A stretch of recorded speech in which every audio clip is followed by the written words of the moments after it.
네, 안녕하십니까. 포스트 코로나 시대의 에듀테크를 조명하다라는 주제를 가지고 발제를 맡게 된 한지우입니다. 자, 저는 오늘 여러분들과 함께 코로나라는 전대미문에 인류 역사를 바꿀 그러한 변곡점섬에 선 교육의 미래에 대해서 이야기를 나눠보도록 하겠습니다. 그런 맥락에서 우리는 제이슨 생커라는 미래학자가 예측한 코로나 이후의 세계, 그 중에서도 교육의 미래에 대해서 살펴볼 필요가 있겠죠. 제이슨 생커는 이렇게 크게 세 가지의 맥락에서 교육의 미래를 예상했습니다. 먼저 변화되는 교육 길드 시스템에 대한 이야기를 했습니다. 중세부터 이어온 교육의 전통적인 시스템들이 해체되는 흐름이 코로나 이후에 나타난다는 것이죠. 두 번째 주목해 볼 만한 변화는 교육 기회에 대한 민주적 접근의 관점입니다. 이전부터 존재했던 흐름이지만 코로나 이후에 디지털 기기의 접목을 통해서 보다 더 많은 사람들이 교육에 접근할 수 있는 기회가 넓어진다라는 의미입니다. 세 번째는 학습 경험을 향상한 기회입니다. 자, 4차 산업 기술들이 포스트 코로나 시대에 교육에 접목됨으로 인해서 학습자들은 더 많은 학습 경험들을 할 수 있는 기회를 얻게 되었습니다.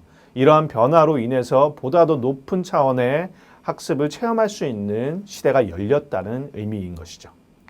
자, 그래서 우리는 이러한 변화들을 조금 더 상세하게 알아볼 필요가 있을 것입니다.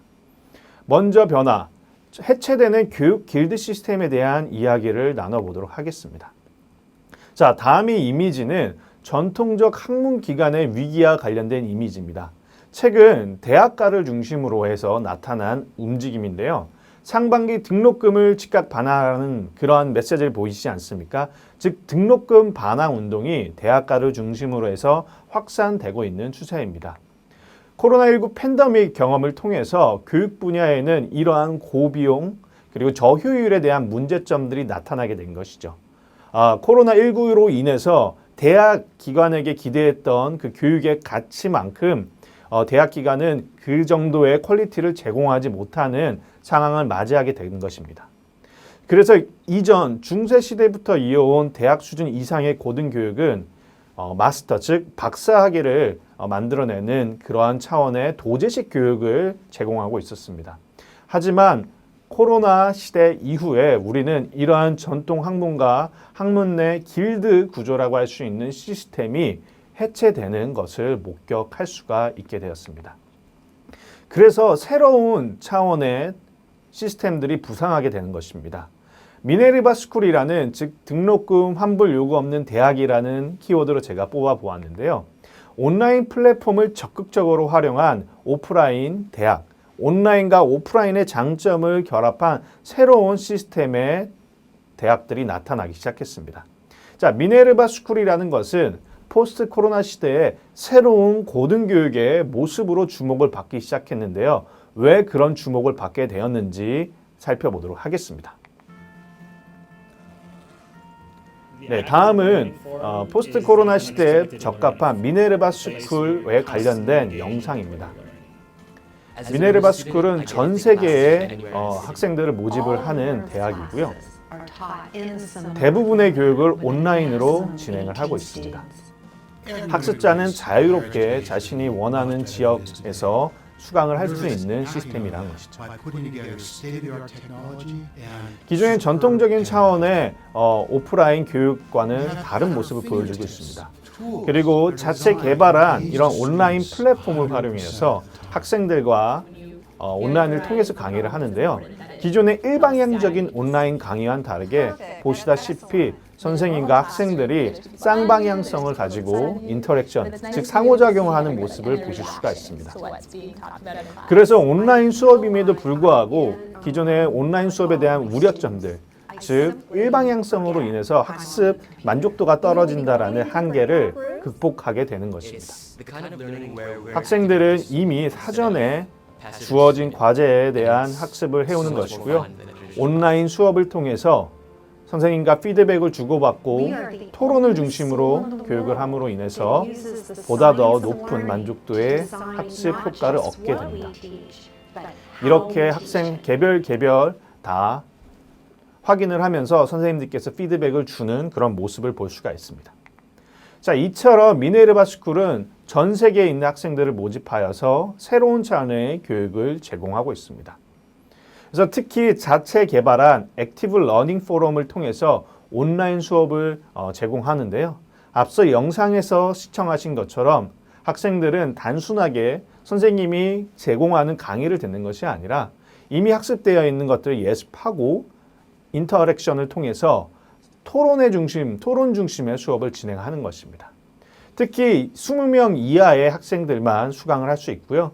그 학생들을 교수진들이 적극적으로 케어를 하는 것을 볼 수가 있습니다. 그래서 강의가 아닌 토론 중심의 플립드 러닝을 수행하는 것입니다. 이 플립드 러닝이라는 것은 기존의 수업과는 정반대의 수업이라고 할 수 있겠는데요. 온라인을 적극적으로 활용해서 수업의 효과를 높이는 것입니다. 그래서 기존의 사전의 학습을 온라인을 통해서 혹은 사전 학습들을 해오는 것이고요. 실제 강의 내에서는 토론을 중심으로 해서 학습해온 내용에 대한 질문들 그리고 선생님이 던지는 그런 화두들을 가지고 이야기를 나누면서 학습 효과를 높이는 방식이라고 보시면 됩니다. 그래서 이 미네르바 스쿨의 학생들은 1학년에서는 미국에서 학습을 주로 하고요. 다음 3년 동안은 한국을 포함한 글로벌 도시들을 돌아다니면서 기숙사 생활을 하고 인턴십의 현장 교육을 수행하고 있습니다.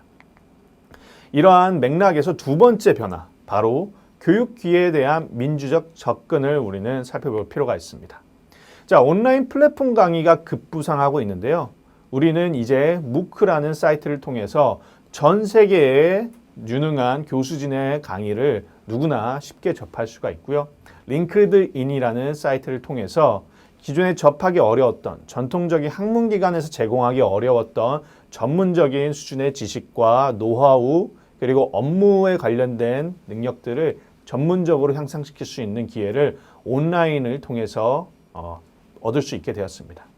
그래서 이러한 온라인 대중 강좌와 동시에 온라인 강좌의 전반적인 추세는 이전부터 있었던 흐름이지만 코로나19 이후에 속도가 급격하게 빨라지는 것을 우리는 목격할 수 있습니다.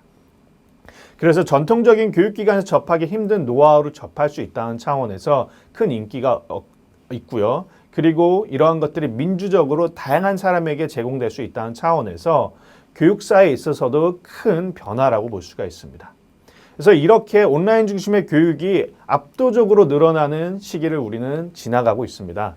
그래서 어느 때보다 이러한 서비스들이 부상함으로 인해서 많은 사람들이 교육 혜택을 누릴 수가 있게 된 것입니다.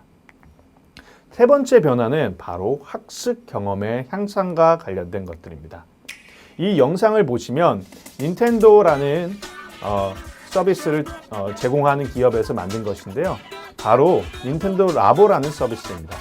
닌텐도 라보. 자, 영유아 학습자들은 단순하게 닌텐도라는 게임 기기를 가지고 게임만 하는 것이 아니라 바로 학습과 연계된 다양한 체험들을 할 수 있는 것입니다. 어떻게 된 걸까요? 이런 것들을 게임과 토이콘의 학습이 구조는 결합된 만들면서 에듀테인먼트라고도 깨달을 수도 하는데요. 있겠지만 이러한 이렇게 보다 더 토이콘성을 재미있고 투영해서 즐거운 보거나 차원의 경험을 통해서 학습자들은 구조를 보다 더 높은 이해시켜주는 차원의 해설 영상을 학업 성취도를 이룰 수 있다는 토이콘의 것입니다. 기능을 사용한 그래서 실험을 어렵지 통해 않게 이해할 수도 더욱더 있습니다. 즐겁게 이러한 학습된 경험을 다양한 디지털 기기들을 직접 통해서 만들고 체험할 수 있다는 놀고 차원에서 체험하기 때문에 우리는 이러한 궁금증이 사례들을 저절로 풀리게 되는 주목해서 거죠. 보아야 할 것입니다. 그래서 마치 게임으로 하는 교육과 같은 닌텐도의 이러한 게임들은 실감의 학습 시스템이라고 할 수 있는데요. 닌텐도 라보라는 것은 닌텐도의 게임 플랫폼에서 만들어진 그러한 서비스라고 보시면 됩니다. 이 토이콘이라고 불리는 골판 재질의 공작 키트를 조립해서 영유아 학습자들이 로봇, 피아노, 낚싯대, 가방 등의 여러 도구를 제작할 수 있는 에듀테인먼트 시스템이라고 할 수 있습니다.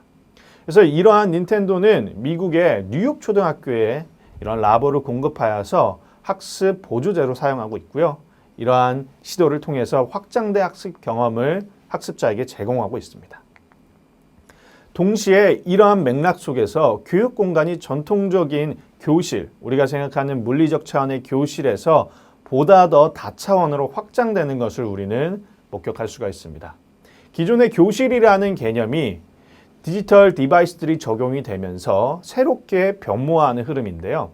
즉 교실이 하나의 스튜디오와 같은 방식으로 모습으로 변화하는 것입니다. 성취와 보상 시스템을 통해서 피드백을 바로바로 주고받을 수 있는 것이고요. 지능형 디지털 기기 도입을 통해서 상호작용을 혁신하는 것입니다. 기존의 교실에서 성취하지 못했던 학습 효과들을 스튜디오화된 학습 공간에서 성취를 하는 것이죠. 그리고 더 나아가서 교실은 가상세계의 공간으로서 확장되는 것입니다. 학습자들은 언제 어디서나 정보를 활용하고 정보를 습득할 수 있고요. 특히 인공지능의 발전에 따라서 교사들이 학생 한 명 한 명 개개인에게 제공하지 못했던 개인 맞춤화된 서비스를 보다 더 많이 제공할 수 있게 된 것입니다. 그리고 더 디지털 기기의 발전과 더불어서 현실과 가상을 넘나드는 다차원 교육이 이루어지는 것입니다. 이러한 것은 마치 가상현실이 바꾸는 교실의 모습, 가상교실이라고 우리는 표현을 하고 있는데요. 이러한 교육의 발전이라는 것이 교실에서 스튜디오를 거쳐서 제가 말씀드린 가상현실의 학습 공간의 개념으로 진화한다는 것입니다. 태블릿, 빔 프로젝터, 스마트보드, VR 기기 등의 디지털 도구들을 통해서 학습자들의 경험이 확장되는 흐름을 볼 수 있는 것이죠. 이러한 교육 플랫폼의 발전이라는 것은 전통적인 교사와 학생 간의 일방향적인 관계에서 벗어나서 AI 플랫폼 기반의 보다 더 개인화된 개인의 특성과 개인의 잠재력에 더 집중한 방식의 교육으로 확장되는 것이죠. 과거의 지도 편달 중심의 교육 패러다임이 프로젝트 및 포트폴리오 기반의 능동적이고 소통 중심의 패러다임으로 변화할 예정이라는 것입니다. 그래서 이러한 맥락 속에서 우리는 포스트 코로나 시대의 교육을 이렇게 정리해 볼 수가 있습니다. 먼저 전통 교육 시스템이 해체되고 있다. 고비용 저효율의 고등교육에 대한 위기가 나타나고 있다. 다음의 움직임으로서는 새로운 교육 방식이 부활하고 있다. 성취도와 참여 중심의 교육 방식으로 부상하고 있다는 것이고요. 에듀테크 기반의 학습 경험이 강화되고 있다는 것입니다. 온라인 중심 그리고 테크놀로지를 활용한 교육 플랫폼이 부상함으로 인해서 학습자들의 학습 성취도가 훨씬 더 높아지는 시대를 지나가고 있다는 것입니다. 자, 두 번째 챕터는 이러한 맥락 속에서 글로벌 에듀테크의 트렌드는 어떻게 변화하고 있는지를 우리는 살펴볼 필요가 있겠습니다. 그 트렌드의 첫 번째 키워드, 글로벌 에듀테크 기업들이 부상하고 있다는 키워드입니다. 자, 글로벌 에듀테크 시장은 지속적으로 성장하고 있습니다. 세계 교육 시장도 20년 기준에서 10년 후에는 2배에 가까운 성장할 것으로 예상이 되는데요. 그 중에서 에듀테크 시장은 5년에서 6년 사이에 2배 이상으로 집중적으로 성공할 것으로 많은 전문가들이 예상을 하고 있습니다. 특히 AR, VR, AI, 로보틱스, 블록체인 등의 기술들이 집중적으로 교육에 접목될 예정이라는 것이죠. 또한 이러한 맥락 속에서 자본이 에듀테크 기업들에게 몰리기 시작한다는 것을 우리는 주목해야 합니다. 에듀테크 기업에 대한 벤처 캐피털의 투자는 2015년에 42억 달러에서 19년에 70억 달러까지 증가하는 확장세를 보여주고 있고요. 그 중심에는 중국과 미국이라는 국가가 있습니다. 기업 가치가 10억 달러에 다다르는 비상장 기업을 보통 유니콘이라고 하죠. 유니콘 기업은 20년 1월 기준으로 글로벌하게 14개의 기업이 있습니다. 중국 8개, 미국 그리고 인도의 순으로 이루어지고 있습니다. 이러한 두 번째 트렌드는 에듀테크 기업들의 기술적인 트렌드를 우리가 이해해 볼 필요가 있는 것이죠. 앞서 말씀드린 것처럼 교실이 점점 더 스튜디오와 가상화된다는 것을 말씀드렸죠. 그런 맥락 속에서 글로벌 교육 산업 또한 혁신이 이루어지고 있습니다. 먼저 실감화의 트렌드, 두 번째는 연결화의 트렌드, 세 번째는 지능화, 네 번째는 융합화의 트렌드로 주목할 필요가 있습니다. 실감화라는 것들은 기존의 물리적인 제약을 해소하는 것이고요. 다양한 실감형, 체험형 교육이 부상한다는 것입니다. 두 번째로는 학생, 부모, 멘토 등의 네트워크가 지속적으로 교육 주체들의 연결성이 높아진다는 것이고요. 세 번째 지능화는 학생 맞춤형 교육이 인공지능의 발달과 함께 이루어진다는 것. 네 번째 융합화는 모든 4차 산업의 기술들이 융합화된다라는 것입니다. 이러한 4대 기술 트렌드 속에서 우리는 글로벌 에듀테크의 트렌드를 예상할 수 있는 것이죠. 세 번째로는 중국이 에듀테크에 있어서 부상하고 있는 국가가 되었다는 것입니다. 에듀테크 굴기와 그에 따른 기회를 우리는 주목해 볼 필요가 있는 것이죠. 다음은 글로벌 에듀테크 기업 1위를 꼽히고 있는 VIP 키드의 영상입니다. VIP 키드는 중화권에 있는 영유 학생들에게 영미권에 있는 선생님들이 영어 교육을 해주는 온라인 서비스입니다. 현재 전 세계 에듀테크 1위 기업이 되었다는 것이죠. 원어민 교사가 7만 명이나 있고 글로벌 랭킹 1위가 되었고요. 흥미롭게도 중국의 3대 IT 기업 바이두, 알리바바, 텐센트로부터 모두 투자를 유치했습니다. 다양한 전 세계의 훌륭한 엔지니어들이 바로 VIP 키드의 솔루션과 컨텐츠를 개발하고 있는 것이죠. 동시에 중국은 정부 차원에서도 이러한 에듀테크 발전을 위해서 노력을 기울이고 있습니다. 전 세계 유니콘 기업들의 절반 이상이 중국 기업이시고요. 10년 동안 에듀테크에 투자한 금액도 50%에 다다르는 것이고요. 민간 교육 업체들도 이렇게 발전을 통해서 사교육 시장도 확장되고 있다는 흐름을 이해할 수가 있습니다. 우리가 잘 알고 있는 알리바바의 마인 또한 은퇴를 선언했죠. 은퇴 후에 그는 본업이었던 교육으로 돌아가서 에듀테크 분야의 투자자로서 자신의 역량을 집중하겠다라고 선언하기도 하였습니다. 자, 다음의 챕터는 이러한 전체 흐름 속에서 우리가 가장 주목해야 할 국내 에듀테크 기업의 현황 및 신흥시장 진출 방안들에 대한 이야기들입니다.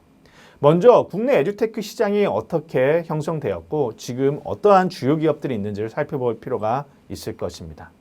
먼저 국내 에듀테크 기업은 18년 3.8조 원까지 성장을 했고요. 어플 개발 정도의 기술에서 시작해서 현재는 다양한 4차 산업 기술과 접목되어서 성장하고 있는 추세입니다. 누적 투자 10억 이상의 기업들도 에듀테크 기업들도 늘어나고 있는 것을 우리는 목격을 할 수 있고요. 그래서 개인 맞춤형 서비스를 다양한 기술과 접목하여서 진화하고 있다라고 볼 수 있습니다. 그 중에서 에듀테크 계열사, 카카오의 에듀테크 계열사 야나두의 부상이 눈여겨볼 만한 흐름인데요. 유아동 교육기업인 카카오키즈가 영어교육 전문기업 야나두와 합병을 19년 12월에 했습니다. 그래서 전 연령층을 아우르는 에듀테크 기업으로 두 회사는 합쳐졌다는 것이죠. 그리고 야나두라는 기업도 영어교육뿐만이 아니라 성인교육 전반을 담당하는 교육으로 확장하여서 국내에서도 이러한 야나두와 같은 대형 에듀테크 기업들이 나타날 수 있다는 것을 우리는 볼 수 있는 것이죠. 두 번째로는 AI 튜터 전문기업 리드를 우린 주목해 볼 필요가 있습니다. 인공지능 기술을 바탕으로 이런 산타토익을 유료 출시한 후에 4개월 만에 손익분기점을 넘었고요. 기존의 교육 시장을 AI 튜터 솔루션으로 혁신을 하고 있는 것입니다. 그래서 글로벌 업계 거물급 인사를 대거 영입함으로 인해서 많은 성장을 보이고 있습니다. 두 번째로는 우리가 국내 교육 기업들이 어떻게 해외 진출하고 있는지를 살펴볼 필요가 있습니다. 주로 컨텐트 제공, 서비스 제공, 솔루션 시스템을 제공하는 현황들을 보이고 있고요. 특히 일반 사업체에 집중적으로 교육을 제공하고 있습니다. 그 중에서도 자금 부족과 판로 개척 등의 어려움을 현재 국내 에듀테크 기업들이 겪고 있다는 것을 우리는 알 수가 있는 것이죠. 그래서 다양한 공교육이 코로나19 이후에 에듀테크 기업들에게 기회의 문이 열림으로 인해서 세계로 진출할 수 있는 레퍼런스가 확보될 수 있는 기회의 장이라고 볼 수 있는 것이죠. 그래서 청담 러닝 같은 경우는 베트남 영어 학원 1위의 학원 성장으로 성장한 것이고요. 10년간의 중국 시장 진출의 노력으로 인해서 내년부터는 본격적으로 중국 사업에 영어 교육 사업을 진출할 예정입니다. 인공지능 풀이 검색 서비스 콴다 또한 주목해 볼 필요가 있겠죠. 해외 진출을 18년부터 시작했고요. 현재 구글 플레이 스토어 태국과 인도네시아에서 1위를 차지하고 있는 것을 볼 수가 있습니다. 교육용 소셜 서비스 네트워크 서비스 클래스팅도 주목해 볼 필요가 있겠는데요. 특히 대만에 성공을 한 서비스로 우리는 잘 알고 있습니다. 34%에 달하는 1,400여 개의 학교가 클래스팅 서비스를 도입하고 있는 것이죠. 이러한 우리 국내 기업들의 사례들을 통해서 우리가 어떠한 변화들을 갖고 있는지를 알 수 있는 것이라 볼 수 있겠습니다. 따라서 저는 여러분들께 신흥시장 해외 진출, 에듀테크 기업들의 진출 방향들을 정리해서 설명드리면 먼저 에듀테크 패키지형 수출 모델 개발이 필요하다는 것이죠. 국내 기업들이 인프라에서부터 다양한 서비스들을 제공해야 이런 연계성이 높은 에듀테크 기업들이 해외 시장에 진출할 수 있는 기회를 제공받을 수 있다는 것이죠. 두 번째는 자동화 교육 서비스 개발입니다. 특히 신흥시장의 경우는 학령 인구가 증가함으로 인해서 이를 관리할 만한 선생님들이 부족한 상황입니다. 따라서 에듀테크 기술을 통해서 이러한 선생님의 부족, 학생들을 관리하는 그런 어려움들을 해결해 줄 수 있는 서비스들이 유효한 전략이 되겠죠. 세 번째로는 경쟁 우위를 갖고 있는 분야의 전략적인 진출입니다. 특히 입시 교육을 중심으로 해서 발전한 국내 교육이 다른 베트남과 인도와 같은 입시 교육을 중심으로 한 신흥시장에 진출할 수 있는 기회를 얻을 것이고요. 특히 영유아, 수학, 영어 등의 장점이 있는 그런 사교육 중심의 국내 에듀테크 기업들의 장점들이 발휘될 필요가 있겠습니다.